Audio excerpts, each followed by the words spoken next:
Pesinetron Dude Harlino menyampaikan klarifikasi sekaligus keprihatinannya atas situasi yang dialami para nasabah Dana Syariah Indonesia, DSI. Suami Alisa Subandono merasa perlu menjelaskan posisinya setelah perusahaan fintech tersebut mengalami kesulitan pembayaran sejak pertengahan 2025. Sebagai mantan brand ambasador DSI, Dude menegaskan bahwa dirinya tidak memiliki keterlibatan dalam pengelolaan perusahaan. Namun ia merasa berkewajiban secara moral untuk membantu menyuarakan kondisi para nasabah. Dude menjelaskan bahwa banyak nasabah menghubunginya melalui media sosial karena mengira dirinya masih memiliki hubungan internal dengan perusahaan. Posisi saya sebagai brand ambasador memang dibatasi kontrak, tegas Dude Harlino di kawasan Tebet, Jakarta Selatan, Rabu, 10 Desember 2025. Saya tidak ada di dalam manajemen, tidak ikut operasional, tidak mengetahui detail mekanismenya, ujar Dude. Ia mengatakan selama 3 tahun menjadi brand ambasador, keterlibatannya sebatas mempromosikan produk yang telah dijelaskan pihak perusahaan.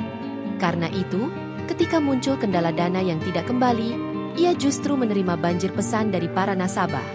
Banyak yang bertanya, "Mas, apa yang terjadi?" Saya pun menyampaikan semua pertanyaan itu ke pihak DSI, ucapnya. Namun Dude menyebut, kepeduliannya muncul dari kondisi nyata para nasabah yang tengah menghadapi kesulitan.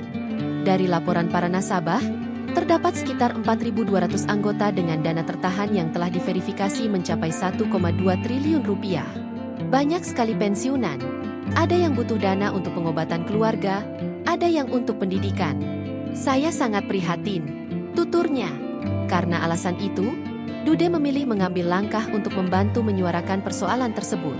Saya merasa punya tanggung jawab moral untuk menyebarluaskan agar hal ini terdengar oleh pihak-pihak yang punya wewenang, bebernya. Harapan saya, ada solusi konkret agar pengembalian dana bisa tuntas, kata Dude Harlino. Ia juga mendorong peran aktif pihak yang berwenang untuk mengawal proses penyelesaian. Saya memohon agar OJK dapat terus membantu memberikan arahan dan solusi, kata Dude. OJK saat ini sedang melakukan audit dan prosesnya masih berjalan. Semoga ini bisa dipercepat, tuturnya. Dude menegaskan kembali bahwa langkahnya ini bukan untuk menjelaskan sisi operasional perusahaan, melainkan sebagai bentuk dukungan moral. Sekedar informasi, Dude Harlino belakangan jadi buah bibir setelah namanya terseret dalam persoalan yang menimpa Dana Syariah Indonesia, DSI.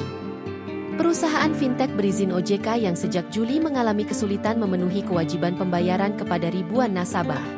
Download Tribun X sekarang, menghadirkan lokal menjadi Indonesia.